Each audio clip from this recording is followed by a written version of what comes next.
Select Committee will come to order. Well, good morning, everyone. And today we're here to discuss a topic of important strategic value, the Chinese Communist Party's Great Firewall. The Great Firewall is a dystopian censorship regime designed to advance near-total societal control over the Chinese people. With an army of censors boosted by artificial intelligence and other cutting-edge technology, it monitors all information and expression within China, rapidly stamping out anything that diverges from the party line. The Great Firewall also controls all contact between Chinese citizens and the outside world. Information is stopped from flowing into China, and the Chinese people are not allowed to get information out. Facebook, X, Instagram, and YouTube, and any platform you could watch this hearing on, are blocked. Behind the Great Firewall, the CCP has the Chinese people trapped in a parallel reality where they are fed a steady stream of propaganda tightly controlled by Xi's authoritarian regime. The CCP has turned the internet, designed as a tool of freedom, into the ultimate tool of control. As it has grown more powerful, the party has only expanded its ambition to maintain total control. In fact, despite spending historic amounts on a massive military buildup, the CCP still spends more on internal security than it does on its military. Unfortunately, the CCP's quest for control does not stop at China's borders. The CCP is rapidly exporting its surveillance technology abroad, enabled by state-backed champions like Huawei, Hikvision, and ZTE. It has found plenty of buyers. From the tyrannical Maduro regime in Venezuela to the Ayatollahs of Iran, the CCP exports its malign technologies to help authoritarian governments control the internet and oppress their populations. Not only does this undermine human rights globally, but threatens American national security by creating a network of pro-CCP governments that increasingly owe their hold on power to the CCP. Over the last year and a half, the Select Committee on the CCP has worked tirelessly to champion the rights of the Chinese people to speak freely. We've held hearings where dissidents and Chinese students have described violent threats they have faced right here in the United States, and we have called loudly for an end to their oppression. We've tried to break the barriers between the Chinese and American people, but the Great Firewall stands in the way. Today, the Select Committee will again champion the rights of the Chinese people. This hearing will focus on the ways we can expose the Chinese people to the irresistible power of unarmed truth, a phrase first used by Russian author Boris Pasternak and repeated by former President Ronald Reagan in 1988 as his dream for people trapped behind the Iron Curtain. The CCP fears that power and spends tens of billions of dollars on global propaganda and censorship to control it. We should set it free and give the Chinese people unfettered access to the truth. This means countering Chinese censorship with honest information and fighting the CCP's export of surveillance technology worldwide. It also means ensuring transparency at home, whether in Hollywood or Silicon Valley or on college campuses. CCP censorship has no place in America. What the CCP fears most is the Chinese people learning the truth about the Uyghurs, about Taiwan, Tiananmen Square, COVID-19, the Chinese economy, corruption, and worst of all, the truth about the CCP itself. Why? Because they know their rule is built on lies. What Reagan observed in Berlin is still true today. This wall will fail, for it cannot withstand faith, it cannot withstand truth, the wall cannot withstand freedom. What was true of the walls of concrete and barbed wire will be true of walls of code. I'm grateful to our three incredible witnesses here today who will discuss how we can repeat Reagan's success and ensure that, once again, freedom is the victor. With that, I'd recognize our ranking member, Krishnamurthy. Thank you, Mr. Chair. Last year, this committee looked at the CCP's message about an alternative reality where democracy is failing and autocracy is on the rise. Next, we examined in our discourse power hearing how the CCP promotes that message outside of China.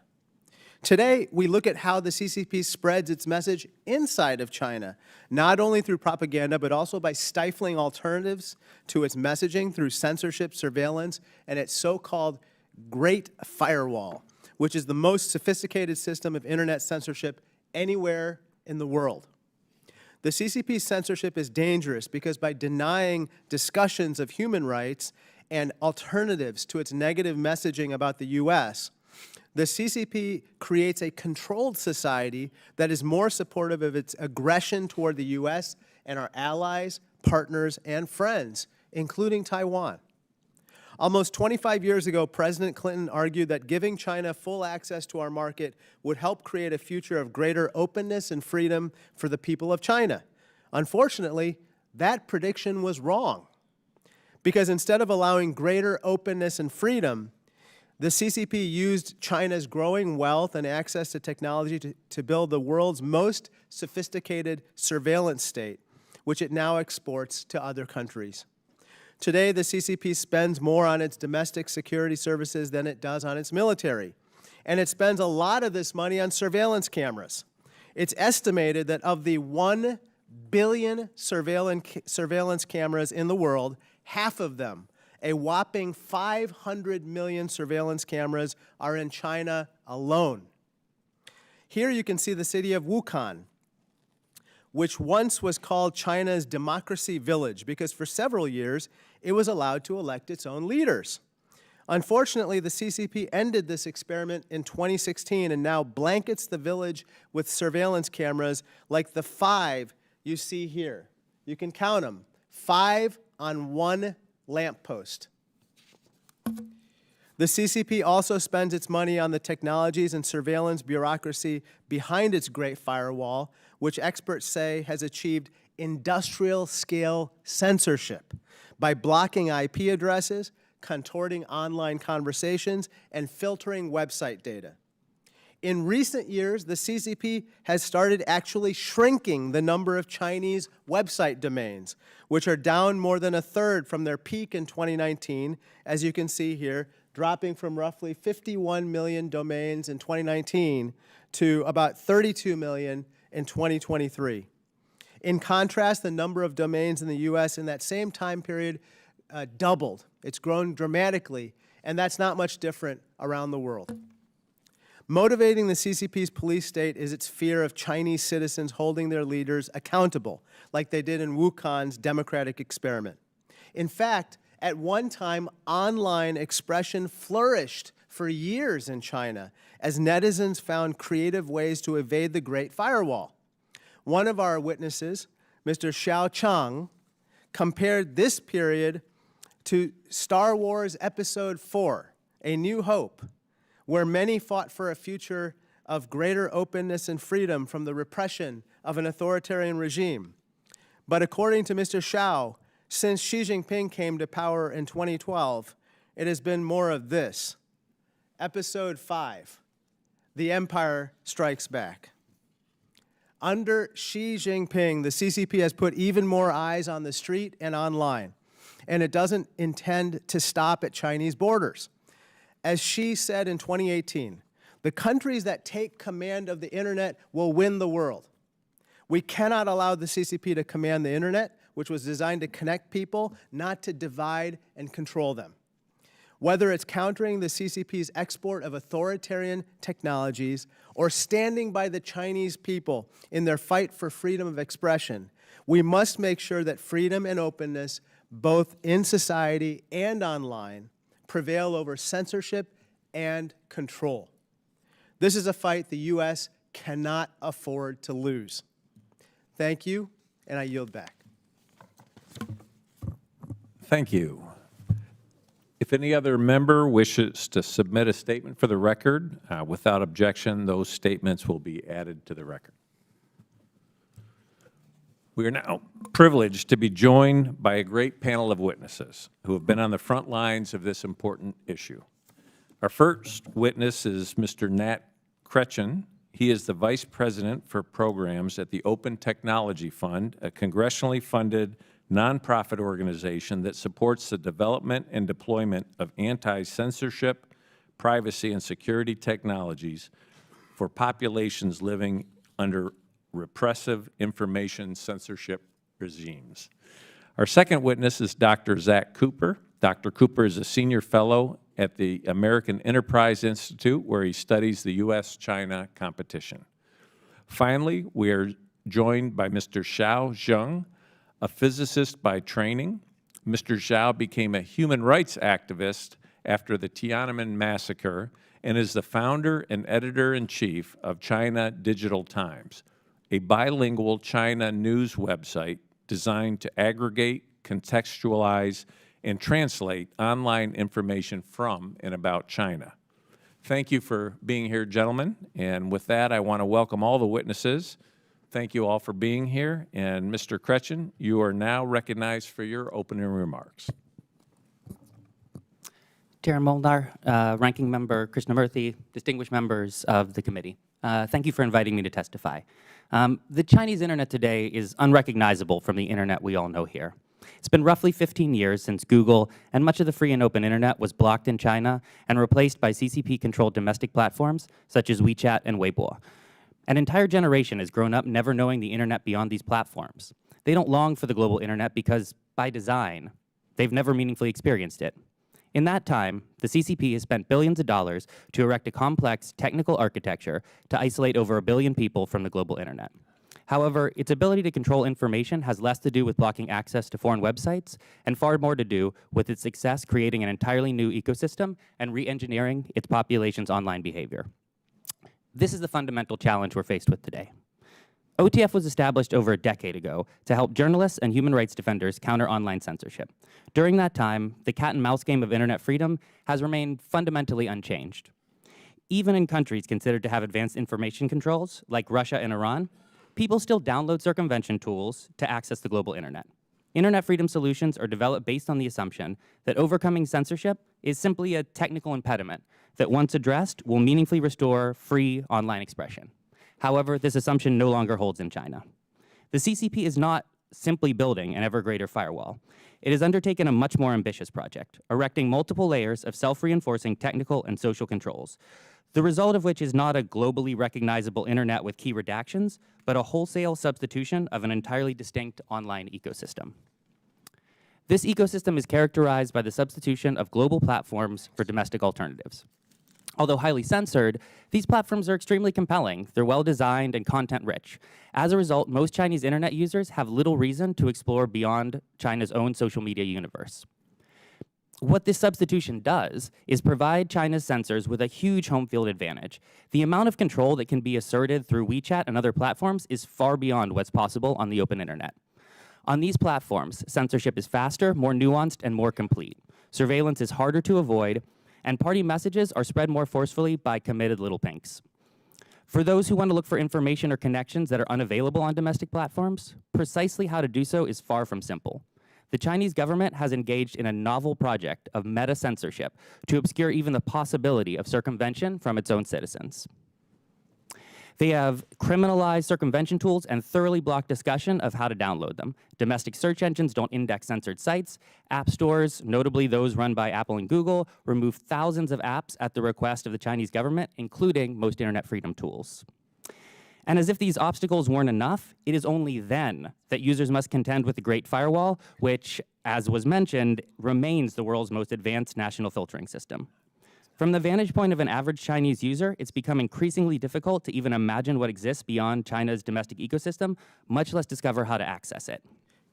The end result is a dramatic change in user behavior. As researchers at Stanford concluded after they gave students in Beijing circumvention tools, even with these technologies, few students use them to access the global internet unless they were actively incentivized to do so. The era in which we could reasonably assume that most Chinese citizens could and would naturally seek out uncensored content is unfortunately over. Traditional circumvention tools such as VPNs remain an important part of any internet freedom strategy. However, moving forward, we must adopt an updated approach that fosters more purposeful connections between information seekers and information providers. While China's internet substitution model provides its citizens with the bread and circuses of contemporary online culture, what it intentionally omits remains in demand when people know how to seek it out. In the same Stanford study I mentioned a second ago, researchers found that Chinese students who were exposed to the global internet maintained a lasting demand for politically sensitive content and circumvention tools. There's no single unifying policy solution to peel back the layers of China's information controls, but some key starting points are: internet freedom tool developers will need to more intimately understand and design around the technical limitation and socialized online behaviors of users in China. Creators of objective, otherwise unavailable content will have to seek out connections with their audiences in less traditional online spaces. Apple, Google, and other US technology companies must end their current practice of aiding CCP censorship efforts. And to counter the normalization of techno-authoritarianism, we must join with like-minded partners to advance a vision of a free global internet despite the realities of fracture and fragmentation. It took the CCP decades and billions of dollars to engineer a socially and technologically distinct online environment. The elements of any effective response will necessarily take patience, time, and significant resources. While I focus today on the domestic implications of China's information controls, we're already seeing other governments adopt these same strategies. If we don't contest China's model of internet substitution at its source, we'll be unable to counter it where it spreads. The scale of the challenge is immense and yet unquestionably worthwhile. There's no message the US could deliver that's more credible or more powerful than helping facilitate Chinese citizens' own search for the truth. Thank you, and I look forward to your questions. Thank you. Dr. Cooper, you may now proceed. Chairman Molinar, Ranking Member Krishnamurthy, and distinguished members of the committee. Thank you for inviting me to testify today. As this committee has highlighted, the Chinese Communist Party has developed and implemented the most sophisticated censorship and surveillance apparatus in the world. What has happened in the last few years, however, is not a simple evolution of the party's tools and techniques. Rather, it is a whole new threat to internet freedom, not only in China, but beyond. Not only is the Communist Party gathering enormous amounts of data on the Chinese people, at the same time it is actively eliminating Chinese language portions of the global internet. Chinese language websites now account for just 1.3% of the global total.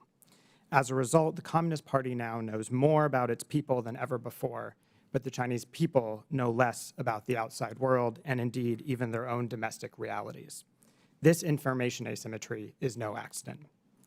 The Communist Party's strict information controls do tremendous harm to the people of China, but I want to focus my remarks here today on the effects on Americans.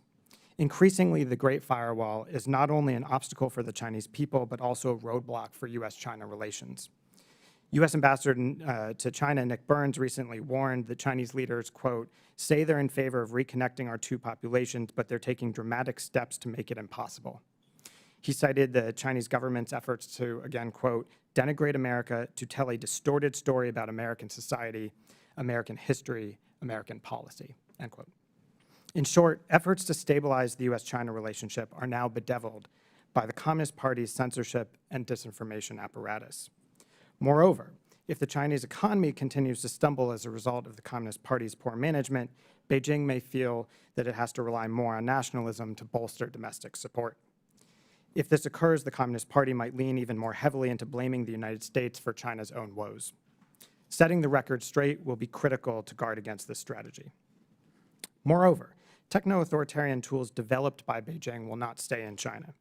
Over the last decade, the Chinese government has exported censorship and surveillance technologies to over 80 countries worldwide.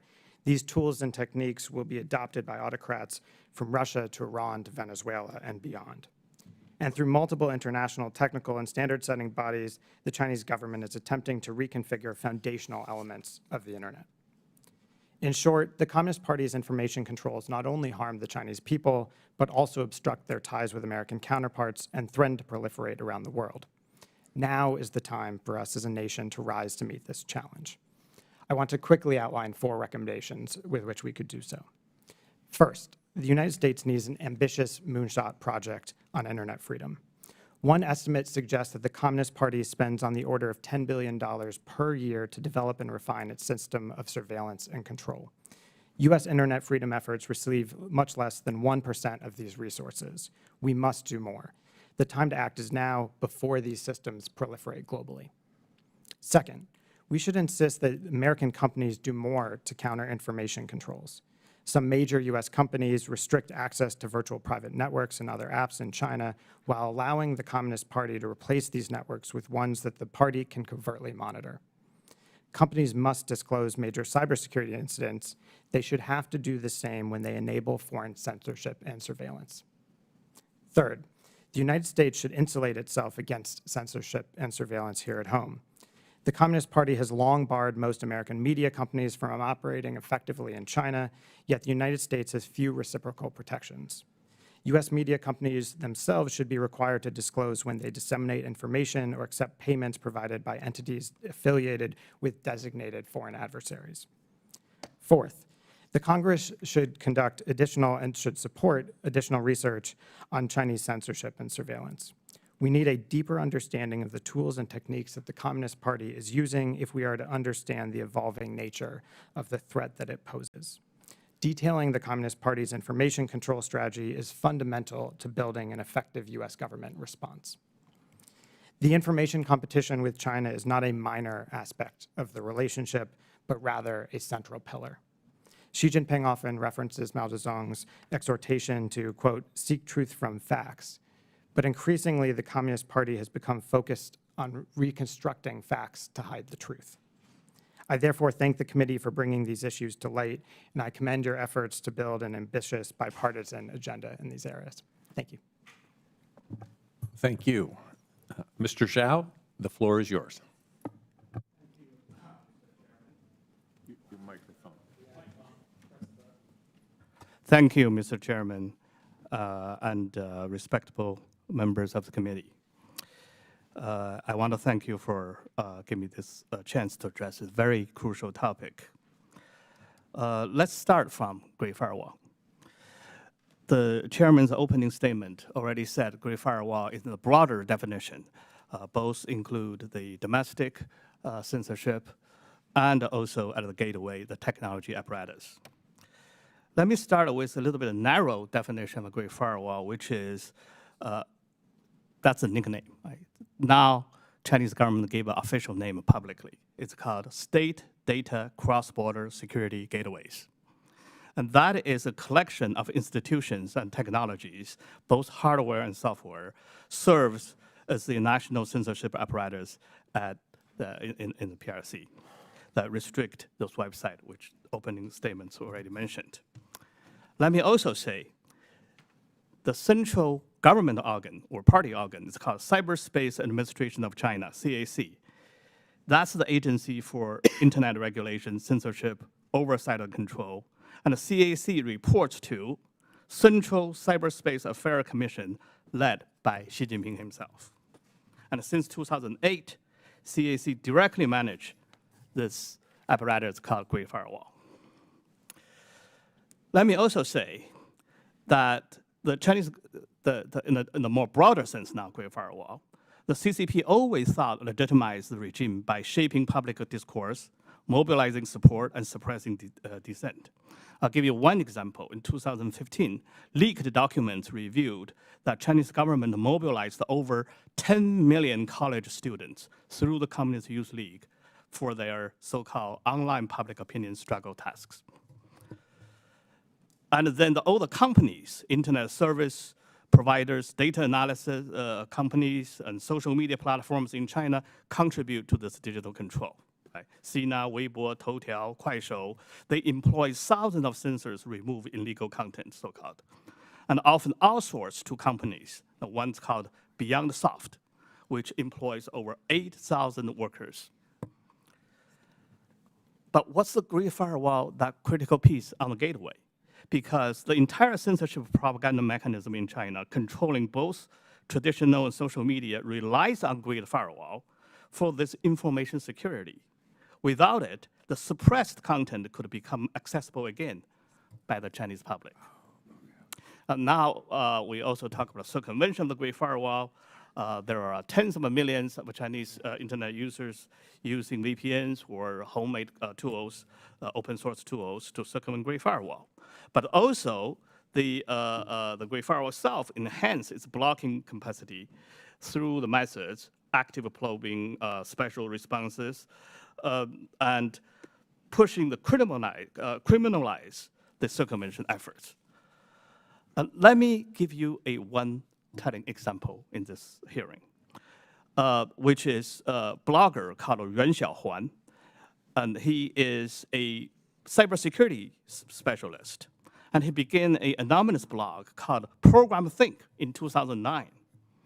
The blog provided cybersecurity advice, method to bypass the internet censorship, and the political commentaries critical to CCP.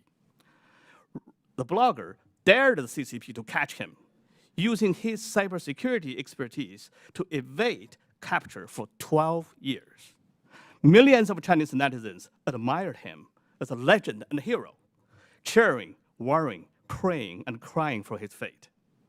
In May 2021, Yuan was arrested by Shanghai police.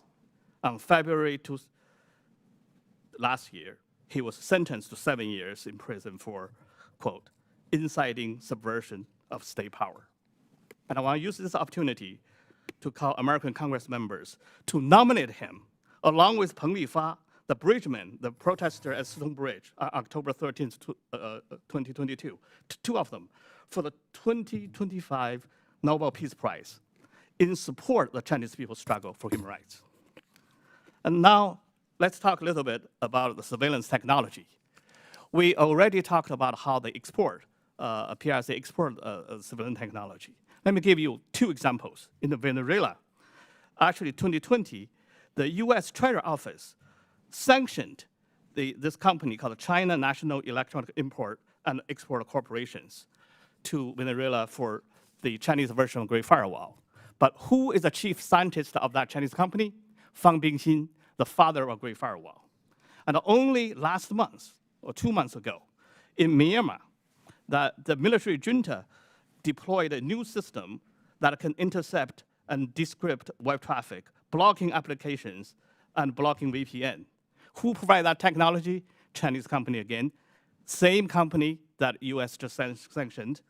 And again, that is the chief scientist of Great Firewall, Mr. Fang Bingxin. Finally, let me just say, we are in the internet, not only internet, but AI age. Previously introduced me to, I said, use the Star Wars 2 episodes, The New Hope and The Empire Strike Back. But now we're on the next episode. Unfortunately, it's not called Return of the Jedi. I called it The Emperor Got AI. AI can be the force for the good, but it's also can be used for surveillance, censorship, manipulation.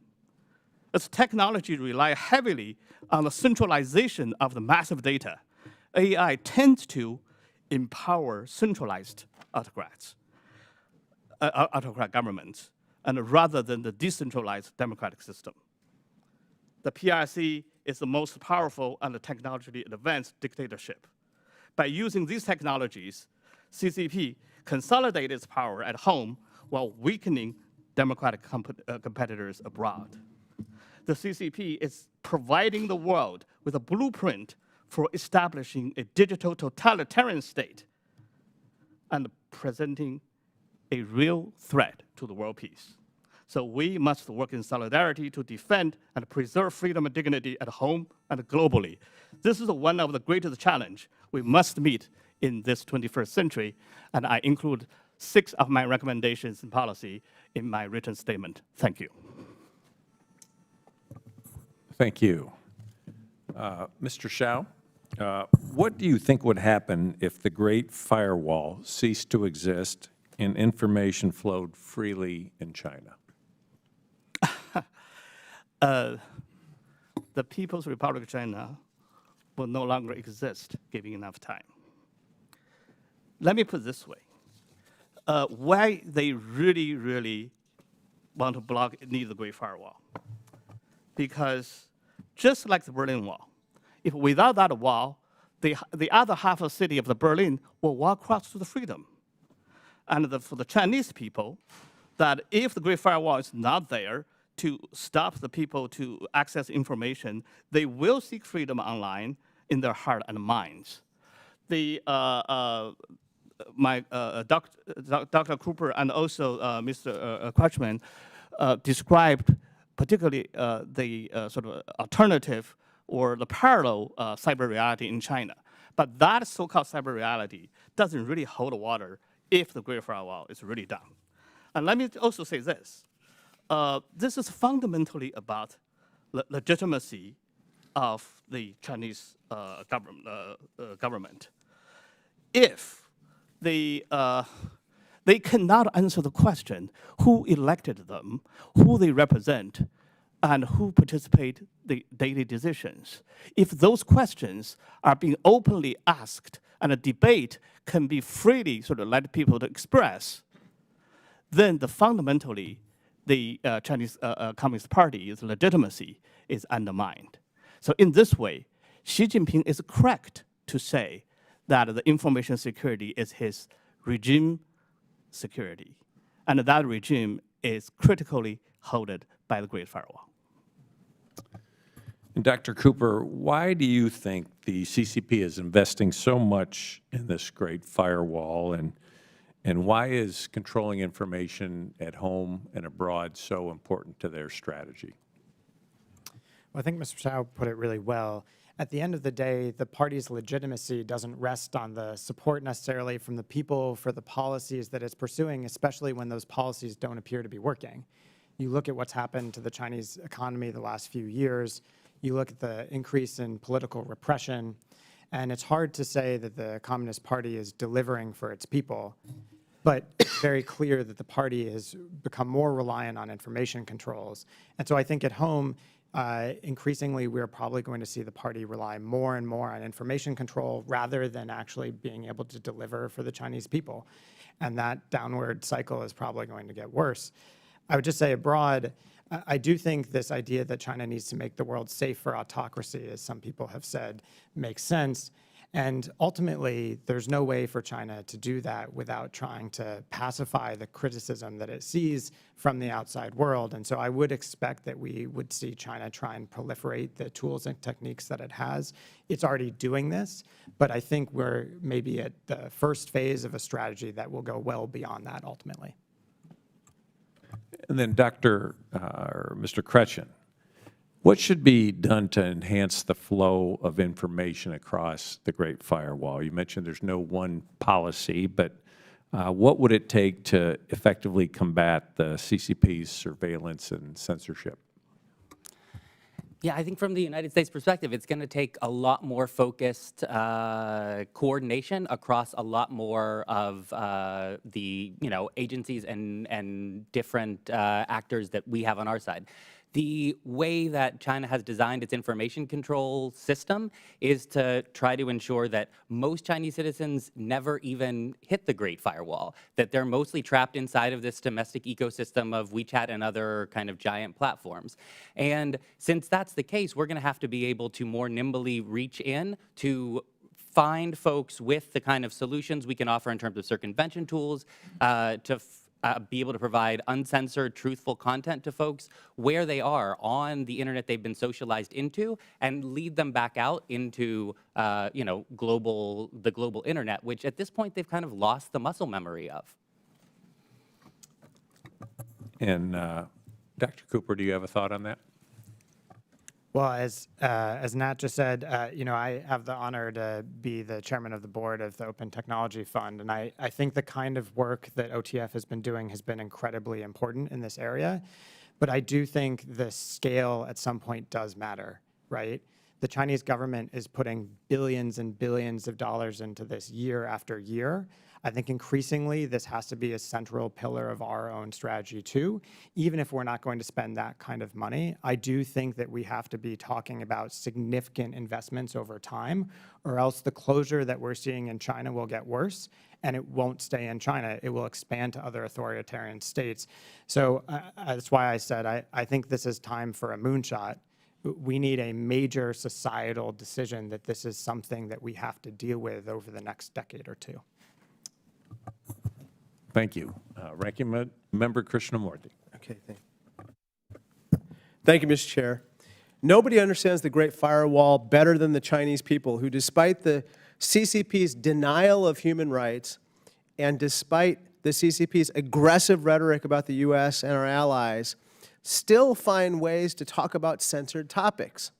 For example, when the CCP blocked the Me Too hashtag, activists in China began using the Chinese characters Me Too, which you can see here, which mean rice rabbit. Now they even use rice and rabbit emojis to get around the censors. Mr. Kretchen, Chinese netizens often use these kinds of techniques to discuss sensitive topics, correct? That's correct. Let me show you another image. This is the image of the tank man from the Tiananmen Square massacre. This is also censored in China, correct, Dr. Cooper? Yes. But some Chinese citizens do know about Tank Man, including from U.S. broadcasters like Voice of America. Hence, they developed memes like this one to discuss what happened at Tiananmen Square. Mr. Kretchen, the CCP eventually detected these ducks and actually blocked searches for big yellow duck. Isn't that right? That's correct. Chinese language content produced by VOA, which is critical for countering the CCP's narrative of aggression, gets almost 2 million views every day. Unfortunately, funding for VOA has flatlined, and this year its China program received just about $15 million, which is roughly the annual cost to operate, let alone buy, 2 F-35 fighters. Mr. Kretchen, increasing funding for VOA and programs like Radio Free Asia would help Chinese citizens get better access to non-CCP messaging and lower support for aggression towards neighbors and friends, right? I think so. Now I want to turn your attention to this woman. Her name is Tsai Shah, who famously managed to evade the CCP censorship. She once taught at the CCP Central Party School, but was expelled from the party after comparing Xi Jinping to a, quote, gang boss. Ms. Tsai expressed these views in a recording that went viral inside of China, right? Ms. Tsai says that a trip in Spain in 2008 was when she became fully aware of the CCP's repression and realized the need to speak out. Mr. Kretchen, it is these kinds of people-to-people ties and exchanges that, in my opinion, are among our best tools for combating CCP censorship. Would you agree with me? Most certainly. Unfortunately, the number of Chinese students studying in the U.S. has dropped almost 30% in just the last few years. So, Dr. Cooper, even as we compete with the CCP, we need to increase student and other exchanges with the Chinese people. Isn't that right? I agree with that. I think student exchanges are an asymmetric advantage for the United States. 100%.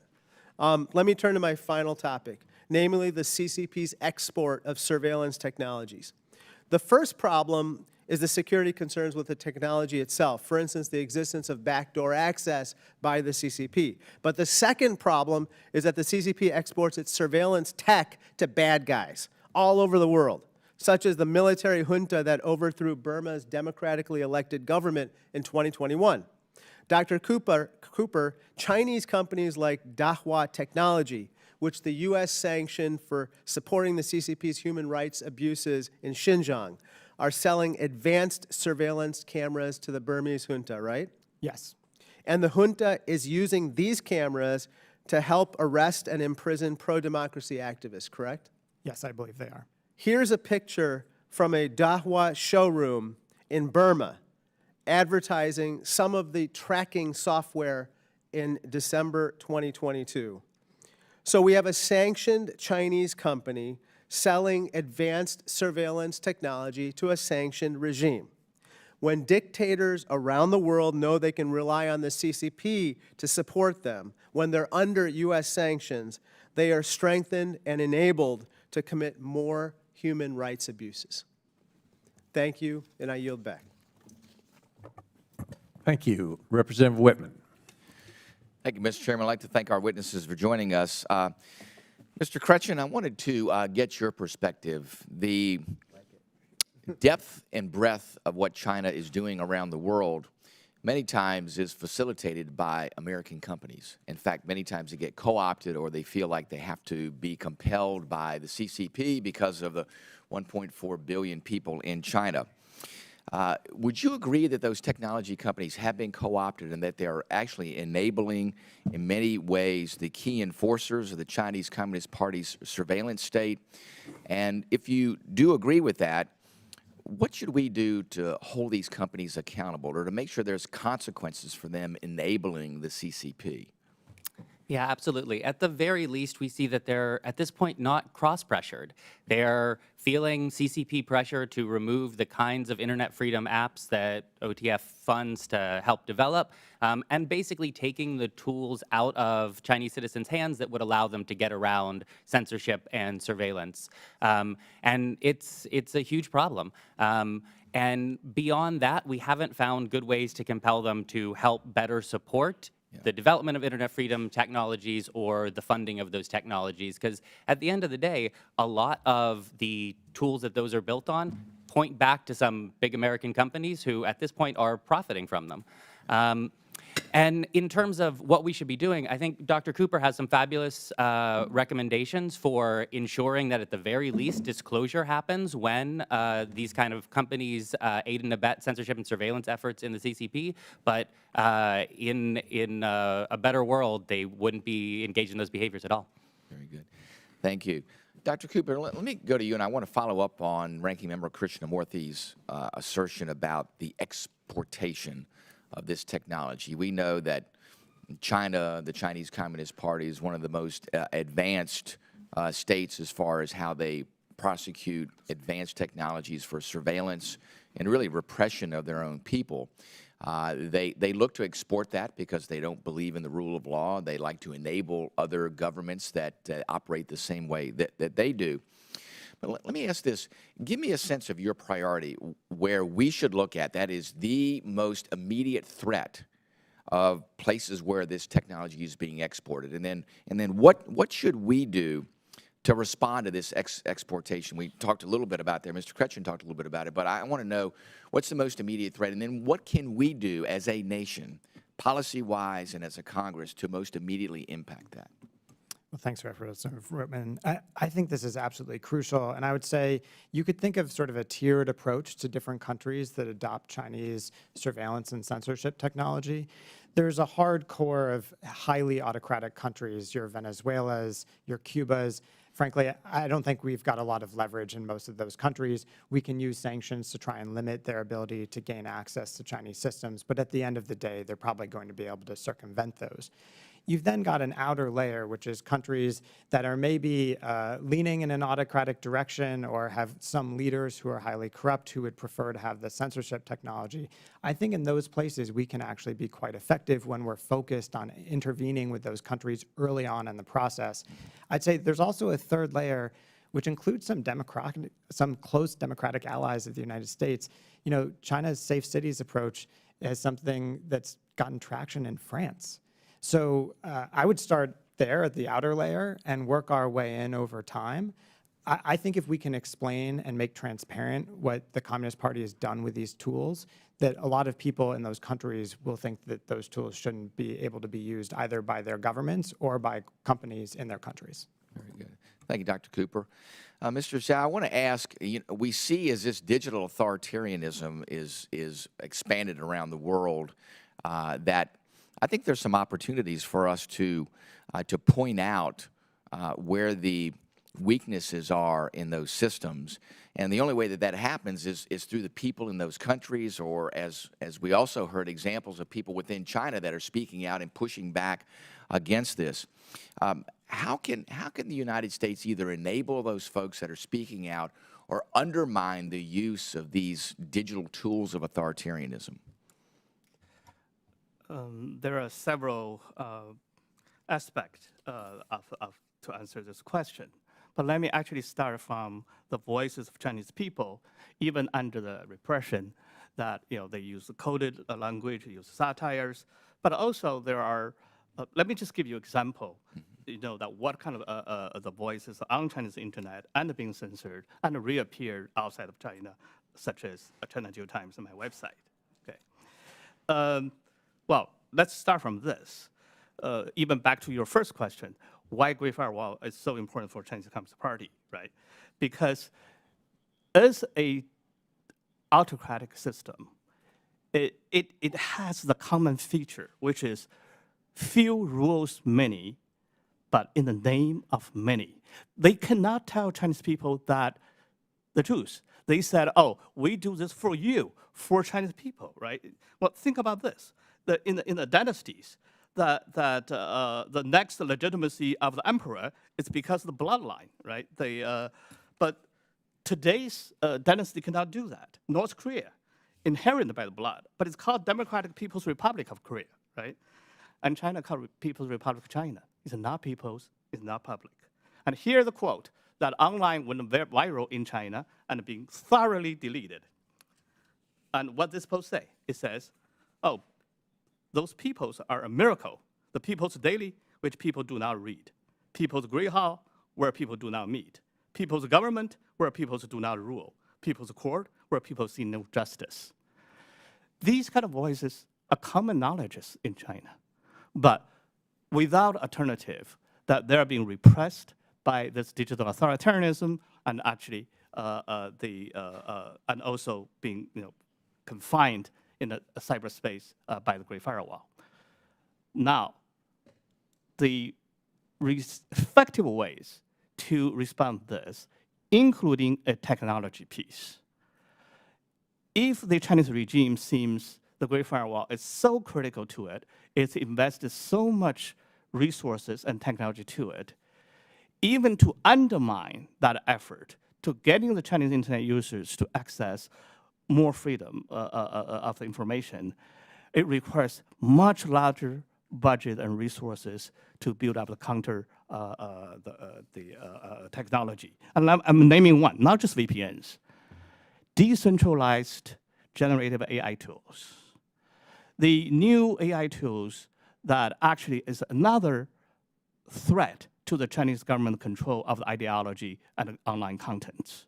But if right now these generative AI tools are in the big US companies' hand, there's a Chinese company doing that, but they have to censor their content. Again, their result will not really meet the demand of the Chinese population if they are an alternative decentralized AI tool can be made.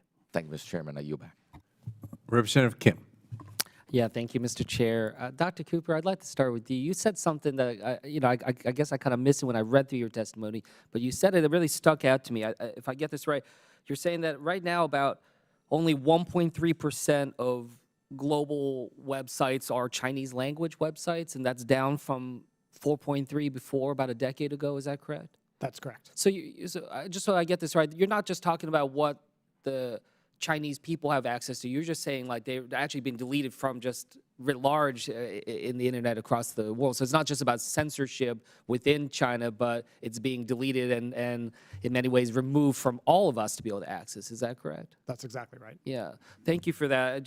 I thought that was a really interesting another component of this, not just about what the Chinese people are accessing, but just just the richness of what we hoped is in the internet for all. I wanted to try to I guess, Dr. Cooper, maybe I'll start with you. I guess I'm just trying to get a sense of like, how does someone understand or measure how much of the internet is being restricted, or how much, it's hard for me to really conceptualize, what all is actually being restricted from the Chinese people through this action by the CCP. Do you have an understanding of how to process that? Well, my fellow panelists may have other views on this, but I think there are a lot of tools that you can use to look at different elements of this. So one, for example, the Open Technology Fund helps to support is on app censorship.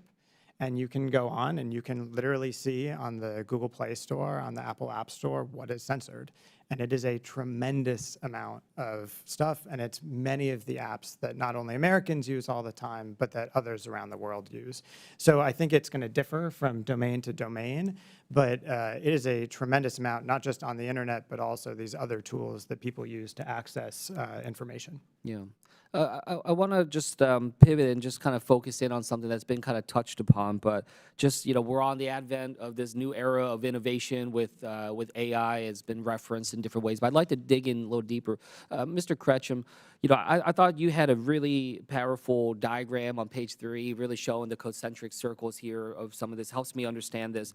I mean, some of my concern is that when we look at, large language models and what we've seen so far with AI, what we see if this trend continues is honestly a lot of users having less direct access to websites and a lot more information being, put together and assembled for them. And in some ways, I worry that that kind of falls into that CCP-controlled domestic platforms area, if they're able to develop that kind of thing that I think Mr. Shao was worried about on that front. So I guess, I see this as sort of double-edged, and I'd like to, I'll turn to you, Mr. Shao, afterwards to talk about what kind of threats that could pose to the CCP. But, I'd love to just start with you, Mr. Kretschm.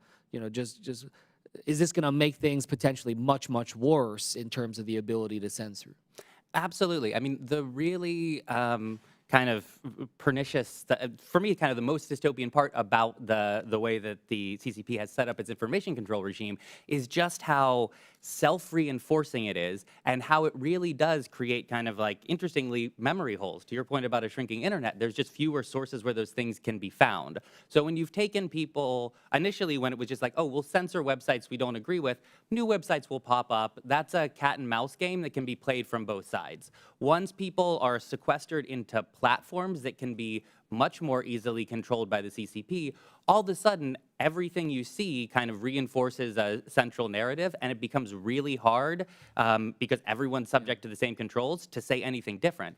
Then, as you say, as large language models take over in the way that we have answers curated for us, if those large language models are trained only on censored data or data that has those memory holes well ingrained in them, then anything that model— They don't have to be reactionary in that way. They're actually just removing that from the knowledge base of the large language models. And precisely. Mr. Shao, I guess you had mentioned that AI tools could be a threat to the CCP. I think you were saying maybe because maybe their large language models might not be able to do all that people want it to do because it's going to have a limited amount of info. But I'd love for you to just explore that a little bit more for us here. Yeah, let me give you give you an example.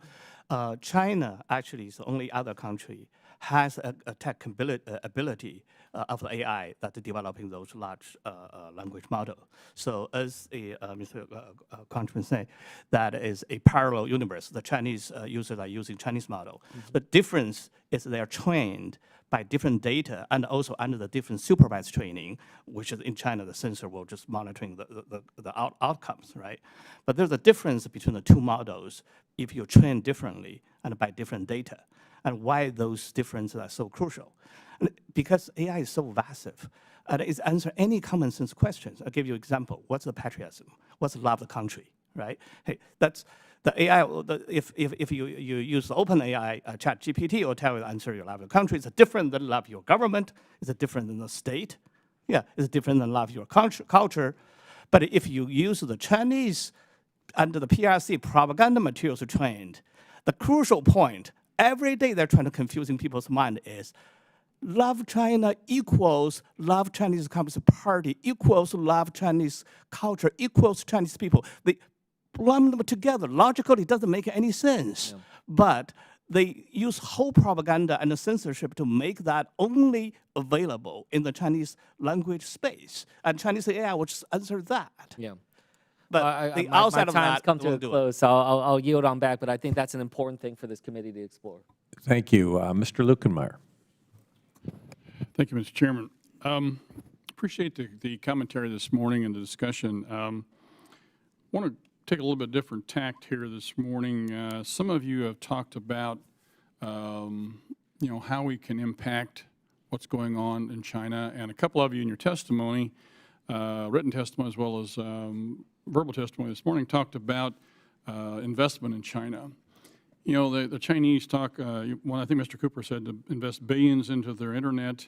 So the question is where they get their money from. Now, we've had a number of discussions in this committee before, and a number of witnesses testify that we, the Americans, are giving them a lot of the capital they need to be able to do this. And to me, I think a couple ways we can infect this is to sanction some of the folks not be able to invest in certain companies. I think one of you made that recommendation. I think Mr. Chow in his testimony, as well as prohibit investment in Chinese companies, period. So I've got some bills to do that. So I think, Mr. Kretcham, let's start with you. Would you like to comment on that?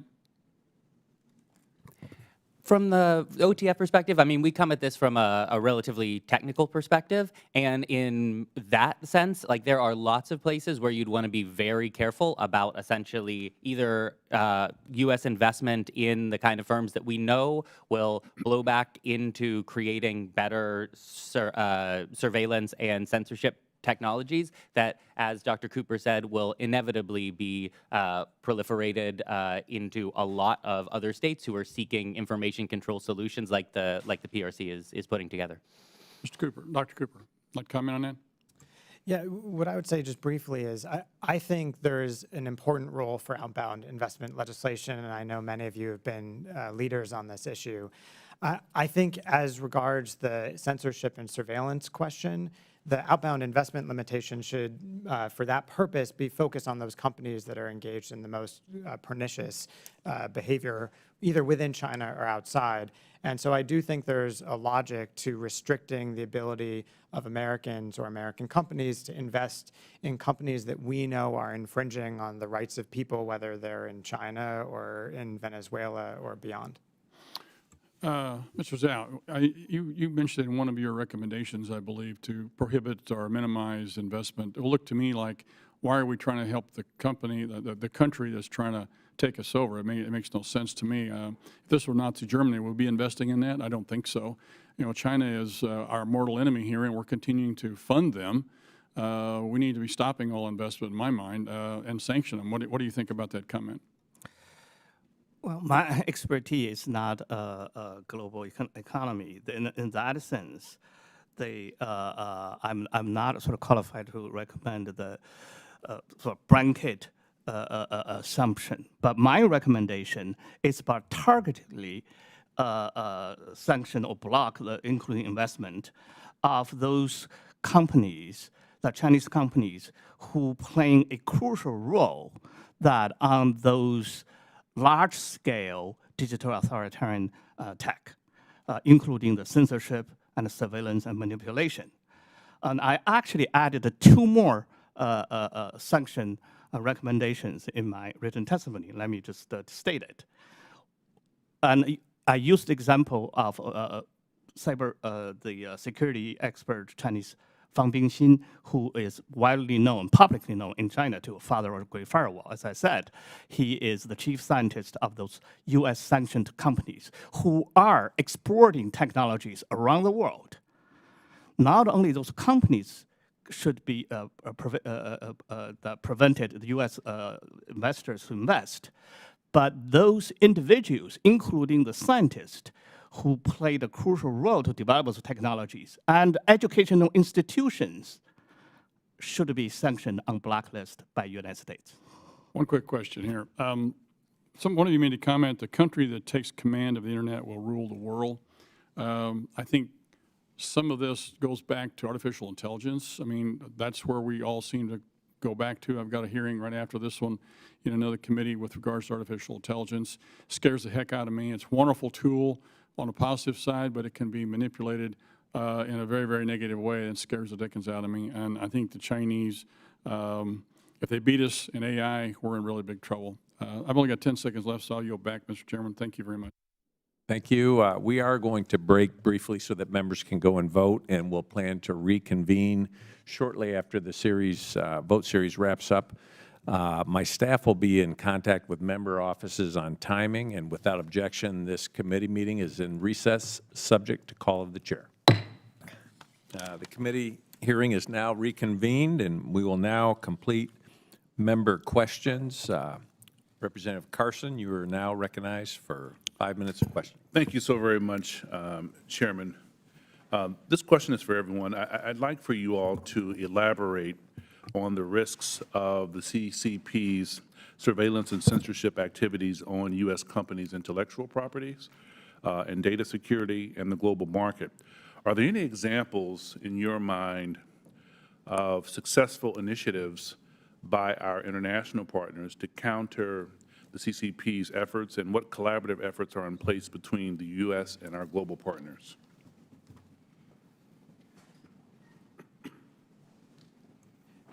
Well, I think this is an incredibly difficult issue for us to even find information about, because many of the companies, as you know, they are doing business very differently in China than they do anywhere else. We just had a few days ago Microsoft assert that individuals cannot use anything other than an iPhone in China now, and I think pretty clearly that was because of surveillance concerns.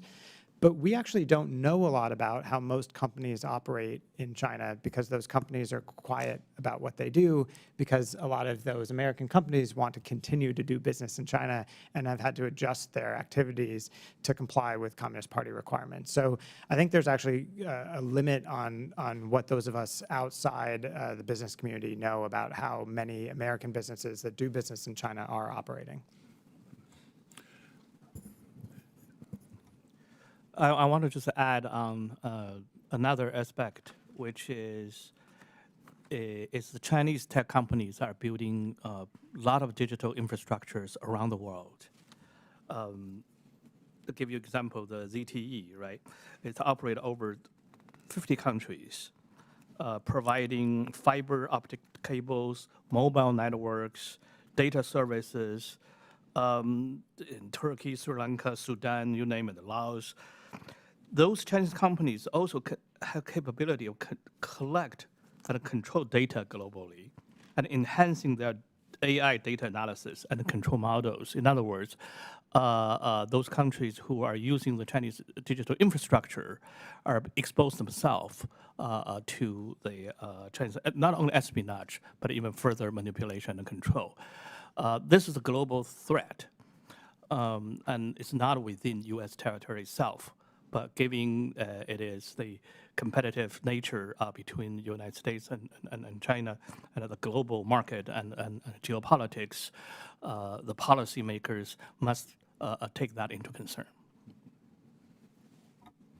And yeah, just to add a final point, one really interesting thing that we've seen become ever more true about the CCP's surveillance and censorship apparatus is it is now portable. When you take your phone from China to America or anywhere else, that follows you in a lot of ways. There are data trails back to China when you have those apps installed, and when basically your phone is set up as a Chinese national would have their phone set up.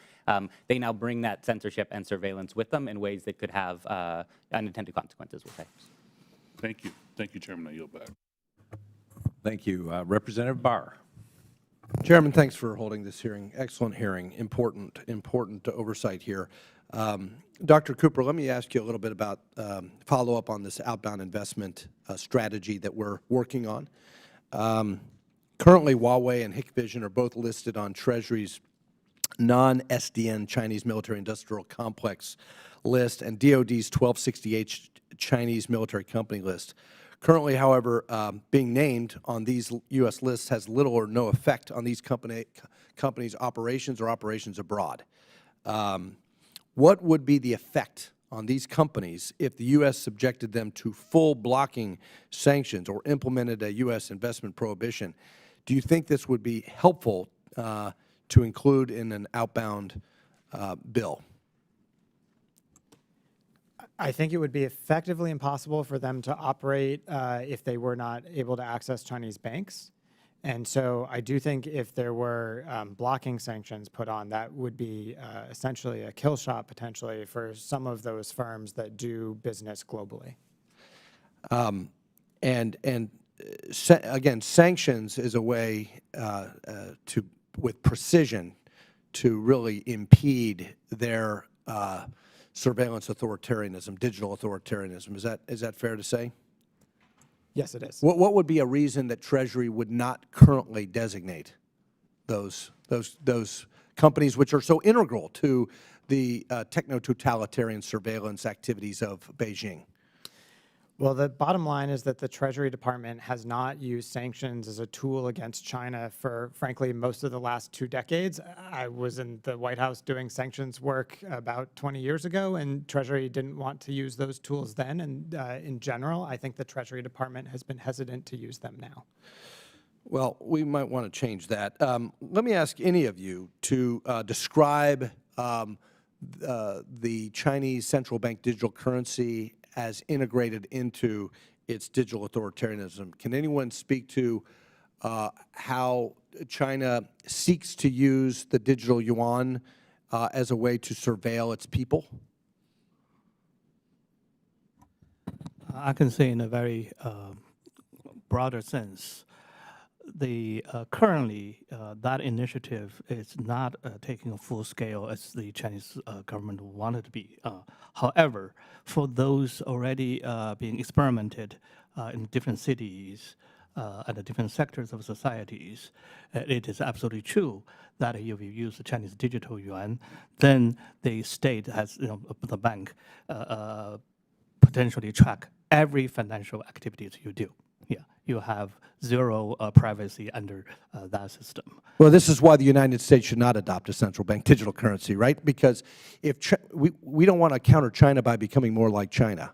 And we are hearing reports from within China that the plan is to pull all the physical currency out, have a digital central bank digital currency, have the central government of China and the CCP monitor financial activities, and then if they control that, then they can shut down the people's capabilities of how they spend their money, or even take some of their own funds away from them. In a way, they're already doing that through the help of Chinese tech companies using those online payment systems. Those kind of shutdown, blocking account, taking as a form of punishment, it's already happening in the Chinese financial. But if the central Chinese digital yuan does that, that would give much more power, which is a terrifying future. It is a terrifying future. Real quick on the Taiwan guidance, the PRC guidance regarding Taiwan, that includes allowing the death penalty for individuals who are deemed advocates of Taiwan independence. I'm co-chair of the Congressional Taiwan Caucus. To any of our witnesses, given that Taiwan recently inaugurated a democratically elected president, how is the PRC using its surveillance capabilities to surveil or jail pro-Taiwan individuals in China?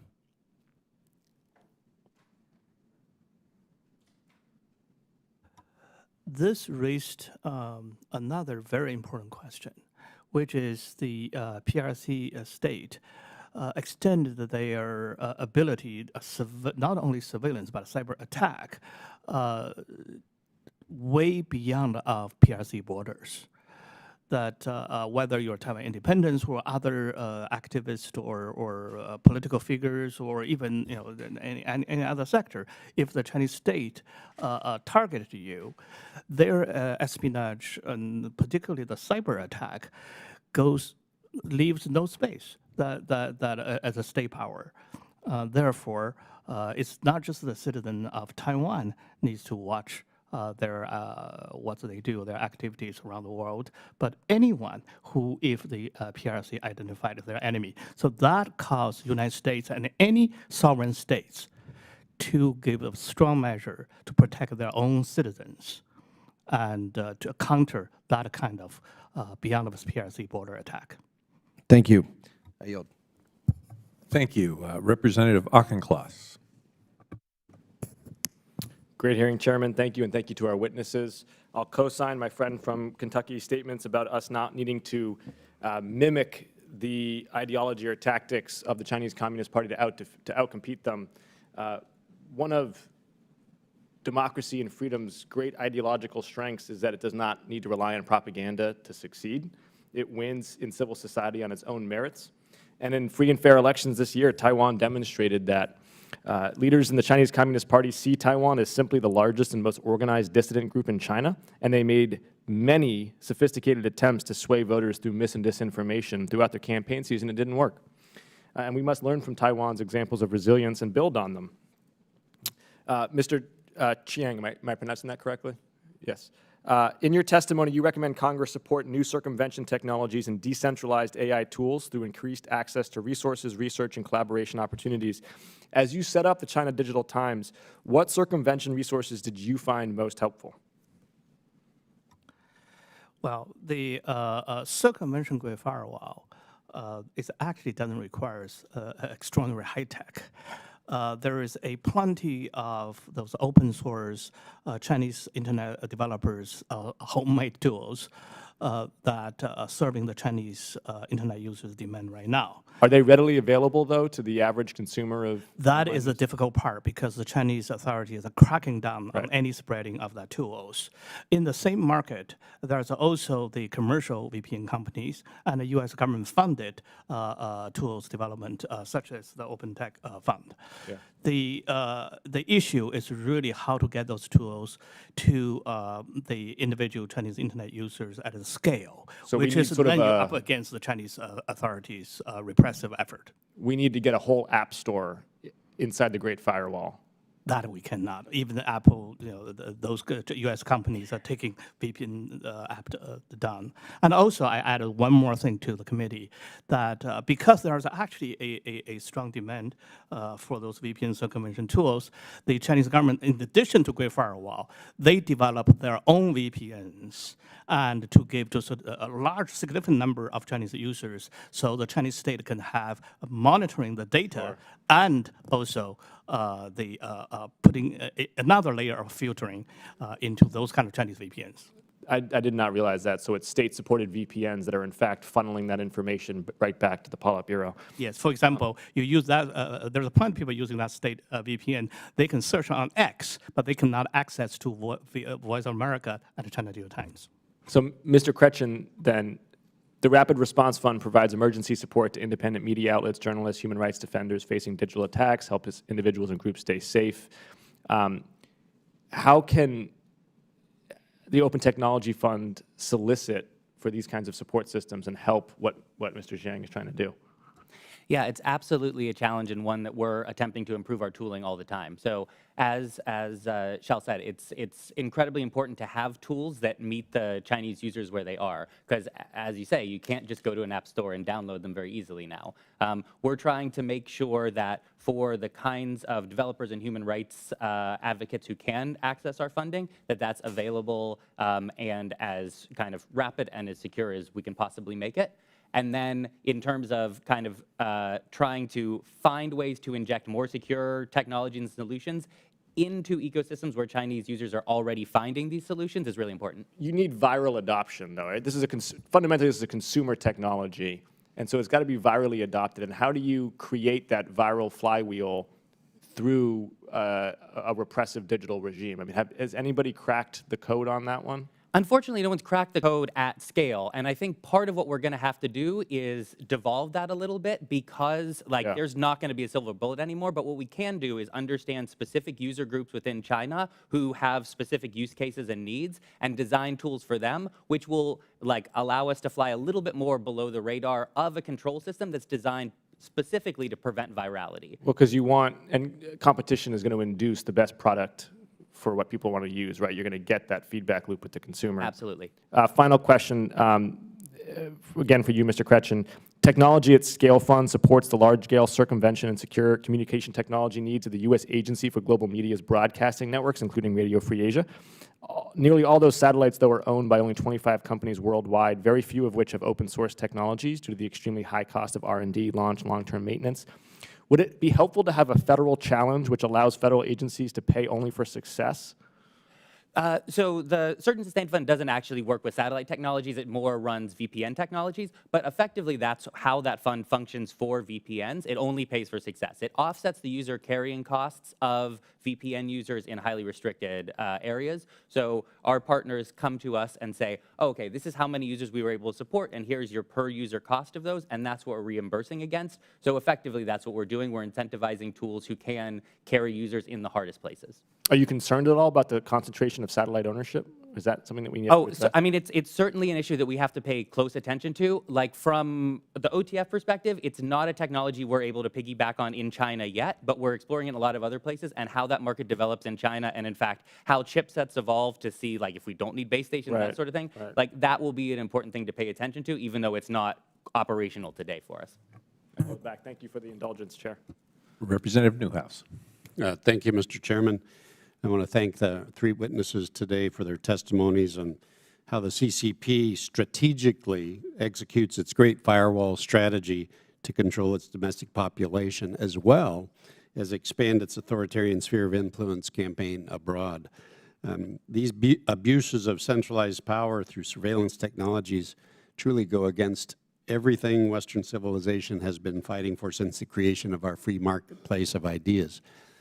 Unfortunately, the CCP's Great Firewall strategy, in my humble opinion, goes far beyond just the control of information and possesses deadly implications for the rest of the world. For example, as many of you know, this committee's recent investigation unveiled how the CCP directly subsidizes, awards, incentivizes, protects, and invests in chemical companies responsible for producing 97% of the fentanyl in the world. Much of that pouring through our southern border, contributing to killing more than 110,000 Americans every year. The CCP allows the illegal export of these deadly chemicals to occur while simultaneously censoring content about domestic fentanyl sales on the internet. In other words, the CCP knowingly protects its domestic population from deadly fentanyl as they profit off poisoning of Americans. Chairman Molinar has given me the opportunity to lead the Select Committee's Fentanyl Working Group along with Mr. Auchincloss from Massachusetts and address this issue by mobilizing legislative efforts. So I've got two questions on this subject. I'll start with Dr. Cooper. If the CCP truly wanted to prohibit fentanyl sales and exports on their highly regulated internet platforms, how quickly could this occur? And does their inaction or lack of cooperation constitute drug warfare? I do think that the party, after the November meeting between Biden and Xi, made a commitment to follow through on fentanyl that they have not executed. I think that's quite clear. You can talk to officials within the administration, and they expected to have more cooperation from the Chinese. I don't know how fast they could crack down, but I think it's quite clear that officials on our side feel that there's a lot more that China could do that it is not doing today. Any thoughts on the whether or not this is drug warfare on their part? Well, I definitely think that it is an effort to, that it enables efforts to damage the United States in fundamental ways. When I go talk about China across the country, not infrequently do I have someone show up in the audience who's lost a child to fentanyl. And I'm sure you have this same experience. I've talked about this with senior Chinese former officials and some current officials. I think some of them understand the damage that this is doing, and I don't think the party has responded in the way that they absolutely should have. So, Mr. Kretschm, Mr. Quang, thoughts?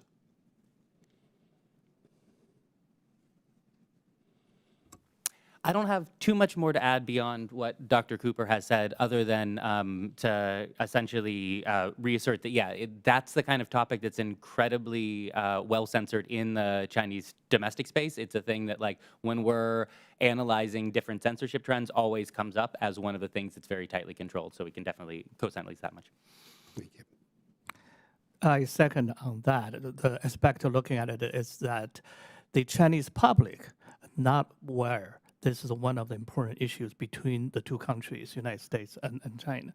Chinese public being kept not only completely in the dark, but often being fed by the opposite stories and propaganda narratives.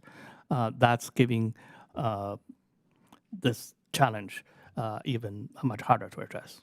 Yes, thank you. Well, again, thank you all. Appreciate the contribution to this important subject. Mr. Chairman, I yield back. Thank you. Representative Brown. Thank you, Mr. Chairman. The Chinese Communist Party has no equivalent of First Amendment protections for the 1.4 billion people under its control. The freedom of speech enshrined in our Constitution is not respected, recognized, or realized by the CCP. So let's not pretend otherwise. Every internet-connected device in the People's Republic of China is watched and controlled by the CCP. Groups like the Uyghurs and other minorities are surveilled, tracked, and spied on 24/7 by their government. This is not a terrifying TV show. It is real life. Global independent media sites and search engines such as Google have been banned in China for over a decade. That is how scared the CCP is of the independent, free flow of information and the legitimate exchange of ideas and knowledge. So, Mr. Kretchen, can you give us some perspective on what it is like to live under the digital repression implemented by the CCP? Ma'am, to your point, it really does differ based on who you are. If you are in Xinjiang, it is an entirely different world. That has become a laboratory for the kinds of information controls that the panel has been describing today. It is a horrible marvel of data collection, synthesis, and cross-referencing in a way that really is a pretty complete surveillance state in a way that is unreplicated at this point anywhere else. That said, for many people in China, it's that softer control that actually is just as pernicious because they live in what feels like a very content-rich, robust ecosystem of WeChat, and yet there are massive holes in that that are not even apparent. So the experience can vary widely, but to your point, the surveillance and censorship is pervasive everywhere. And can you tell us how effective are people living in China getting around the CCP's online censorship? How does it compare to, say, the people living under Kim's regime, as you mentioned, in North Korea? It's a very different control strategy between North Korea and China. China is one that is connected to the internet. They are basically out, they're developing technical ways to do things that we basically thought were impossible. In North Korea, they've made much more draconian deletions. You have to have essentially a state-produced device that is open by default and is surveillable by default. The CCP has to find ways to take an iPhone and get around the security protections that are inherent in that device.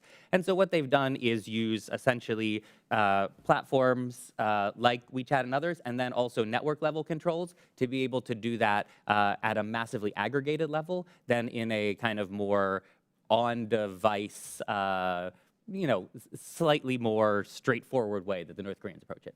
Thank you. And my last question is, what could the United States or Congress do to further support the efforts of human rights groups, the press, and everyday people to access the internet freely within China? If the kinds of circumvention tools that OTF funds, that Xiao and others have built are to be successful, they need to come along with really good, well-targeted, well-packaged content that folks are looking for.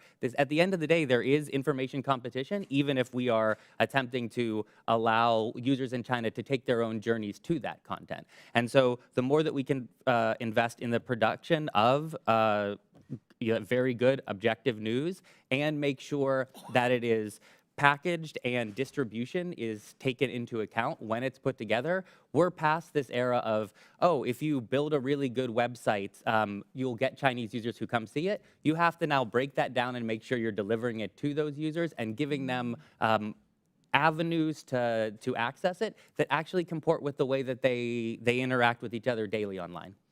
Thank you very much. I think we all need to pay attention to the digital repression occurring in the CCP.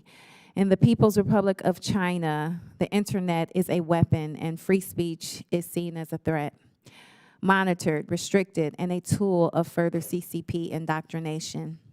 This has implication for our freedoms and rights in the United States, where everyday people are denied access to information on what is happening on the ground in China and to talk freely with friends and relatives abroad. Our nation and this committee are united in pointing out this glaring hypocrisy and working to protect and promote internet freedom around the globe. And with that, Mr. Chairman, I yield back. Thank you. Representative Dunn. Thank you, Mr. Chairman. I want to thank each of the witnesses for their testimony today. It remains incumbent on us in Congress to fortify our information systems against this Chinese Communist Party dystopian export of state-sponsored censorship and surveillance in the United States. We must pave this path forward in this area for America and the free world. We cannot allow the PRC to dominate our critical industries and threaten our information systems. The CCP heavily invests in most advanced techno-totalitarian surveillance state in the world and simultaneously created a very large military. Why do they do this? Because they are a government who fears its own people, most of all. One of the CCP's top strategic priorities is to control Chinese citizens, including what they say, what they know, and what they do. This is because controlling Chinese people is essential to everything else they want to control, from Taiwan to Xinjiang to Hong Kong. This is also their greatest potential vulnerability. Truth is their kryptonite. It would be foolish of us not to seize this opportunity to leverage this in our strategic competition. We're keenly aware that the CCP is not content to stop at China's current borders, and they've invested billions of dollars to construct a global information ecosystem that promotes propaganda and facilitates censorship. It exports these surveillance technologies and capabilities to governments both through state-owned and through nominally private Chinese companies such as Huawei, Hikvision, Dahua, and ZTE. Much of this is coordinated with the Belt and Road and Digital Silk initiatives, including the CCP's advocacy of digital sovereignty. So once these systems are sold at absurdly low prices, these surveillance technologies are used to gather vital information for the CCP to monitor and suppress activists, dissidents, and ordinary citizens. The CCP frequently uses that technology abroad to gather information about all of us and our governments, and includes incredibly detailed personal data, fingerprints, blood samples, and other things. I look forward to working with my colleagues to ensure the United States remains free. We all want to serve the country and preserve a free society. We cannot let this authoritarian state undermine us.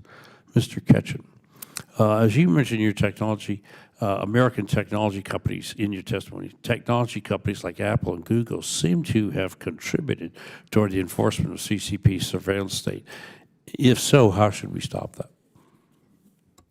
Yeah, the way that they're doing that is in this, basically enabling this practice of meta-censorship. So at the one hand, we're attempting to build tools that would allow Chinese citizens to get around these digital controls and stay safe while doing so. And yet the way that still in China, everywhere else, people attempt to access these tools is through app stores. And when those app stores systematically remove apps that allow that at the behest of the CCP, that takes away an avenue where folks might be able to reclaim some agency and actually seek out the kinds of information that they're systematically denied in the domestic sphere. As I mentioned before, I think Dr. Cooper's recommendations around disclosures for Apple, Google, other American tech companies who are facilitating the censorship and surveillance apparatus in China is a low bar. We'd much rather have it not happen at all, but that's at least a starting point. Thank you. Dr. Cooper, where is the CCP's export of digital authoritarianism most concerning to the United States' interest and security, and maybe a little bit about how we should respond? Well, it's a tough question because it's in 80 countries around the world, and I think there's so many of these places that we should be deeply concerned. But the places I would start are the societies that are sort of on the edge, right, teetering, where a little bit of information control might sway them away from democracy towards more autocratic or corrupt systems. And so I think if we were going to prioritize certain governments, that's certainly where I would begin. Those countries that are on the edge, where some amount of censorship and surveillance is going to make a fundamental difference in how they are governed going forward. Thank you very much, Dr. Cooper. I have questions for Mr. Xiang as well, but my time is elapsing, so I will submit those in written format. Thank you very much, Mr. Chair. I yield back. Thank you. Representative Steele. Thank you, Mr. Chairman, and thank you all the witnesses. You know, China is the biggest threat, not just to the United States, but, you know, you see all over the world, African countries and South America and you know, in the Pacific regions, and they are building all over, and they try to take over. So CCP censorship and surveillance include the Great Firewall, allows the CCP to censor foreign websites, international media sources, and digital applications to block its citizens from the world. I have experienced firsthand the CCP using online activity and physical whereabouts of Chinese citizens to block one of its citizens from connecting with family members in Southern California. This is unacceptable. We should be alarmed that CCP uses its power to track their own citizens' movements and predict their activities, especially playing around in the United States. So Dr. Cooper, the CCP has routinely violated international standards related to intellectual property rights, subsidization, and overcapacity, and yet they do not abide by the international norms and rules, and that has brought it into current economic positions and not playing any fair games and trade. And I'm on AI task force. I mean, you know what? They are the most dangerous ones right out there. So how can global leaders hold China transparent and accountable in its international system that is free, open, and fair? We've been asking these questions constantly, and there's just no certain answers. But you know what? You are the experts, so if you can give us some of the answers so we can stop them, then how are we going to do it? So my view is that targeted pressure on China is unlikely to stop the massive activities that you're talking about, right? Intellectual property action, et cetera. I'm not saying that we shouldn't support targeted action against companies and other entities engaged in those behaviors. We should, but I would not expect them to be successful. I do think at some point the United States has to both take actions to protect ourselves against those risks by closing certain elements of our economy that are most at risk to those behaviors, while also threatening to increase the pain on China. That is the only thing that has shown to bring Beijing to the table to talk seriously about these issues. So I think it has to be a mix of targeted measures against bad behavior, going after specific individuals, specific companies, but also some pressure at the higher political level. Without that, I don't think Beijing will change its activities. So sanctioning those, high official names and those. Can I give you one example, which I know the committee has done important work on? So solar cells, right? American companies invented a huge amount of the advanced solar cell technology in the world. The intellectual property was stolen by China. We have Department of Justice cases in which we indicted multiple people affiliated with the Chinese government for doing this, and yet we've allowed the Chinese companies who benefited from that stolen technology to sell the solar cells back into the United States.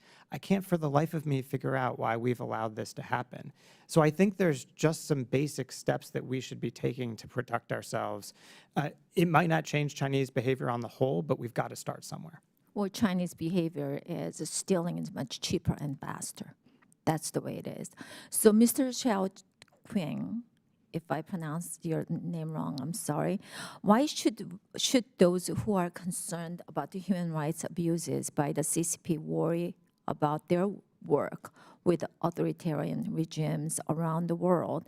Is the CCP working with the communism leaders to grow our repression efforts? Because my both parents fled from North Korea, and I work with Vietnamese government very closely. And North Korea, I mean, these countries that they are actually following what China does, I mean, organ harvesting to just everything there. And you know what, we really have to stop that what China's been doing. So what do you think that, we really have to do? Thank you. That not only North Korea and Vietnam, and I mentioned that China forming the allies on the censorship due to authoritarianism side with Russia, with Iran, they come together. And China is a far leading economic power and technology power, providing those services and setting examples and protecting them as well. In this context, United States also needs to look for strategic allies And in this particular surveillance and censorship, the counter battle, that not only just the United States protecting its own sector and protecting its own people, but working with allies to compete at the global market. And that a global internationalized competition is the context, and the countries share the same value, has a much stronger reason to work together. So we have to work with our allies, and we have to defend our allies, and means that we have to have very strong defense here. correct. So thank you so much for coming, and I yield back. Thank you. Representative Hinson. Thank you, Mr. Chairman. We know China's main export of the surveillance technology goes to weak or burgeoning nations and democracies, and it's clearly a blatant attempt by the CCP to extend its surveillance state globally and really undermine these countries' efforts to move toward democracy. We've seen that play out time and time again, and it should be concerning to everyone. We've talked a lot in this committee in previous hearings about how this is kind of an all-encompassing, multi-pronged strategy by the CCP. They export these surveillance technologies as well, kind of like seeds. They handpick governments that fit their criteria to suppress those personal freedoms. They're utilizing initiatives like BRICS, diplomacy to further spread that influence, ultimately creating that kind of forest of control and influence around the world. So, Mr. Cooper, what do you think we can be doing to really prevent these so-called seeds of surveillance from being spread and taking root in these vulnerable democracies and countries? How can we really help support them in safeguarding sovereignty, personal freedoms, and making sure they don't cede that to the CCP? Well, part of the problem, as you know well, is that the Chinese offerings are so cheap compared to anything offered by most of the rest of the world. They're cheap because they're subsidized and because the party has an interest in having that technology spread. But I do think in some countries which are strategically important, the United States is going to have to think with its allies and partners about finding ways to provide that technology at a cheaper price. That may mean some amount of subsidization. At the very least, what we should be doing everywhere, though, I think, is bringing transparency to what Chinese practices are, which is why this committee's hearing is so important. So many countries don't even understand what they're signing up to when they sign up to the digital Silk Road. They think they're just getting wonderful, cheap technology. They don't understand that it's bringing with them this censorship and surveillance apparatus. And so I think if we can help tell that story, it will deter some foreign governments and some corrupt leaders in non-democratic countries from accepting those technologies. Right. Well, and obviously we've been telling that story about the technology that even here in the United States, we have these vulnerabilities from Huawei, ZTE, some of these bad actors. Do you think we're doing enough to analyze these technologies coming into our country to ensure that they don't contain Chinese surveillance? Obviously, we've passed the law for rip and replace. We're trying to find additional funding to make sure we can continue to execute on that. But do you think that there is more that we need to be doing here at home? My personal view is that TikTok is a pretty good example of how serious we are about Chinese technology, right? We have a world in which the Chinese would never allow a major American social media company to operate in China, and yet the dominant app used by young people in the United States is a Chinese engineered app. It's unbelievable that we've allowed this to continue. So if we take that as the test of our seriousness, I think we are failing. Yeah, well, it's clearly rules for thee, but not for me in how they act, not only in this space, but other spaces as well. Either of our other witnesses care to add anything to that line of questioning? I do. I actually we talk about the vulnerabilities of the CCP, but I actually wanted to remind the committee's members your important work to up our game that in this competition. That you have to see that, for example, Chinese tech sectors are incredibly innovative, and barely second to United States tech sectors, but have a lot of potential, producing a lot of products going around the world. And then the CCP, we all know, is very good at find the vulnerabilities of the open societies and manipulate them. That we cannot just simply sit down and say, oh, this is another Cold War and we won the last one, so we're definitely going to win this one. There's no guarantee that freedom will prevail unless we make relentless effort and strategy and smart and vigilant. And so I just want to say to the committee that you're doing great work. That finally, that the Chinese Communist Party were using nationalism that to mobilize the Chinese mass and using propaganda to mask this nationalism and the CCP ruling the same thing. But don't underestimate the power of nationalism versus the individual freedom in such being manipulated in such a digital controlled environment. So we need to meet that challenge. Thank you.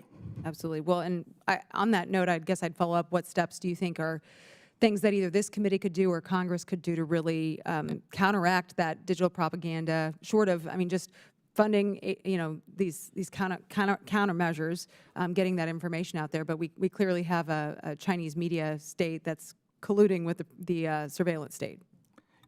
You have the Chinese propaganda state colluding with the surveillance state, therefore, and with a very strong technology power. And that's why we cannot lose this AI competition in this new era. Not only just simply the current project funding, but need creative thinking and a much sort of higher level of the measure. And that's what I think the committee, you're doing great work. And I hope this hearing is a starting point. Yep. Thank you. I yield back, Mr. Chair. Thank you. Representative Klein. Thank you, Mr. Chairman. Mr. Chairman, the open exchange of ideas is essential to ensuring a free society that can discern what is true without government interference and influence, and it is a central underpinning to the success and human flourishing that has occurred as a result of the American experiment. One thing is for certain, the contents of this publicly held hearing won't be making it through to Beijing. Instead, this hearing will join the long list of censored content ranging from silly to serious, such as internet memes comparing President Xi to Winnie the Pooh, and unfiltered historical accounts of the 1989 Tiananmen Square massacre carried out by the CCP on its own people. This is all due to the vast amounts of resources that the CCP has dedicated to transforming their country into a techno-totalitarian surveillance state to create a great firewall that draws 21st century parallels to the notorious Berlin Wall.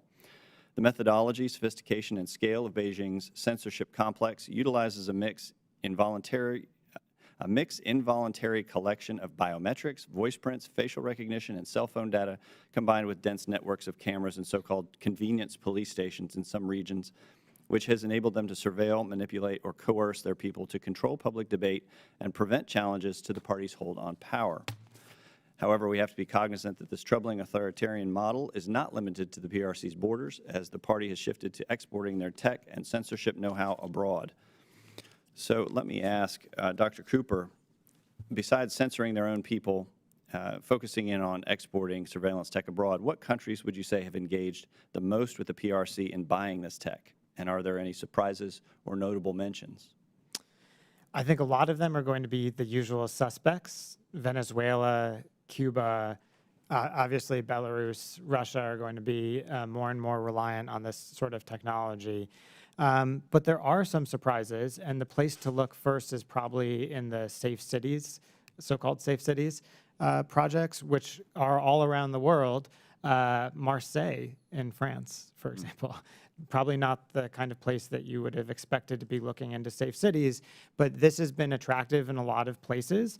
And I think in many of these locations, the leadership just simply do not understand what they're getting. Safe cities sounds pretty good. I don't think a lot of people would be opposed to that if they don't dig a little further into what is actually being offered. How has the digital Belt and Road initiative changed the geopolitical landscape? Well, what I'd say on Digital Belt and Road is that actually the Digital Belt and Road it used to be sort of the sidelines of all of the infrastructure that China was promising. But as the amount of money that China's put into Belt and Road has shrunk because the economy is slowing down, the real focus of Belt and Road has become the digital infrastructure side.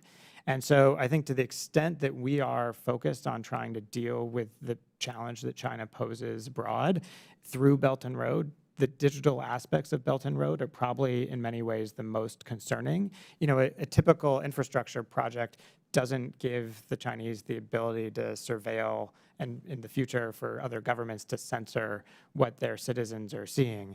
Digital Belt and Road is fundamentally different. So I think it's become in many ways the core of what Belt and Road is, and it for us should absolutely be the most concerning aspect of what China is doing through the Belt and Road projects. Do you see the potential, or do you detect any perceived weaknesses that you think this initiative could reveal about the CCP that the U.S. could follow up on? I think there are tremendous weaknesses. For example, we know that Belt and Road promises are about 10 times what's actually delivered. So, you know, most countries, if they're hearing that they're going to get $50 billion of Belt and Road money, they might get 5 if they're lucky. That's a huge, huge failing by China. Some of this is for political reasons, but much of it is just basic economics, right? There's not as much money to go around in China today as there used to be. So I think that's a weakness. My view, though, is that we can't compete with Belt and Road everywhere. We have to prioritize those places that we think are most strategically important and put our focus on them in a very strictly prioritized way. If we are competing with China in a country, it's almost always the case that we are the preferred provider, right? Countries fall back on China because they don't have other good options. So we've got to be there and provide an attractive alternative. Thank you. I yield back. Mr. Moulton is recognized. Thank you very much, Madam Chair. For the United States and China to have a meaningful dialogue for Chinese citizens to understand when the wool is being pulled over their eyes, they have to have access to good information, right? We can't even be on the same sheet of music for having a conversation if one side is living in the dark. And a lot of Chinese citizens are literally living in the dark today. But Mr. Ketchum, in your written testimony, you referred to a Stanford study that found that access to information in itself did not result in Chinese students actively taking advantage of outside information. Only when they were incentivized to do so did they find uncensored info. So given the constant cat and mouse game that organizations like yours engage in with the CCP to provide tools for open internet access, another way to expose Chinese citizens to internet freedom is not when they're in their country, but just when they spend time in societies like ours. Is there any indication that when Chinese citizens who have lived in the United States return to China, they continue to find ways to access the global internet? Absolutely. Some of the most sophisticated circumvention users in China are those who have spent significant time overseas. And not only because they have learned about the kinds of technologies that are available that they can kind of then maintain access to when they're back in China, but also because they have motivation. They have friends, they have you know, entertainment or news sources they're used to consuming, and when they go back, they don't want to let those go. And so they have not only some knowledge of the tools that can unlock those, but also a really strong motivation to continue to access that. And so when those seeds are planted in folks by, you know, traveling, by studying somewhere else, that's one of the most effective ways to actually ensure that that motivation continues. It's actually a compelling reason to make sure we still bring Chinese students to the United States, even though we obviously have to be concerned and careful that we scrutinize those applications to ensure that we're bringing Chinese citizens and not Chinese spies. Tell me, what are other ways that we can plant those seeds, as you say, to motivate other Chinese citizens back at home to want to get the truth? I think it's going to be much more incumbent upon us to understand the particular needs and what is being systematically denied to smaller subgroups than we're used to working with. Normally, from the OTF perspective, we build a really good VPN, and then we expect folks to know how to find it, know how to use it, and basically resume their lives on the global internet as if censorship didn't exist. In China, what we're going to have to do is look at much smaller subpopulations, understand those needs, and then how they are attempting to get information already. You know, folks in China are very resourceful and figure out ways to get a bunch of the information they need when truly motivated. You know, there are tens of millions of internal migrants who effectively don't have the right hukou for where they live. That's a really, they're systematically denied resources and then also like information about that. That's a great population that you could serve important news to, and they already look for it in certain spots. So we need to figure out ways to put the right information in those spots and to take tools that will allow them to access the global internet more fully and meet them where they are already. And that takes a lot more work. That's more expensive on a per user basis than, say, uncensoring a user in Iran or Russia, but it's worthwhile. I mean, we all have the crazy uncle who gets a conspiracy theory and then, tracks this thing down like crazy on the internet, maybe changes his voting habits as a result, right?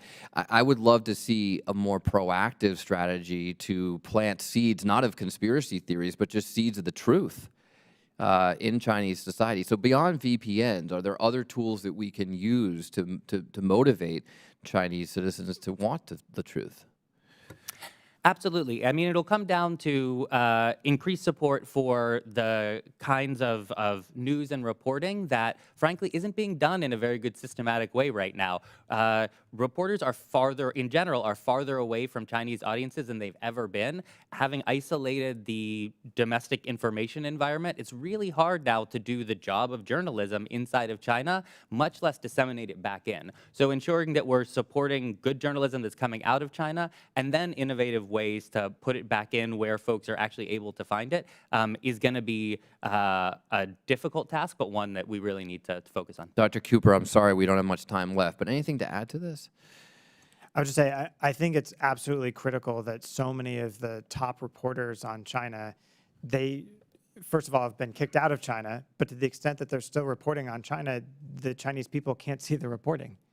I mean, just the last few days, there's been an important report about what appears to be, some corrupt activity from senior officials associated with major businesses in China. And yet, of course, you can read that, I can read that, but people in China can't. And I think the tools and techniques that we're talking about are the beginning of trying to address that gap. Well, thank you. I'm out of time. Hard to imagine corrupt behavior from senior Chinese officials. With that ironic statement, I yield back. Right. Well, thank you again to all of our witnesses today. A great hearing, and we have a lot to do, right? Questions for the record are due 1 week from today, and without objection, the committee hearing is adjourned.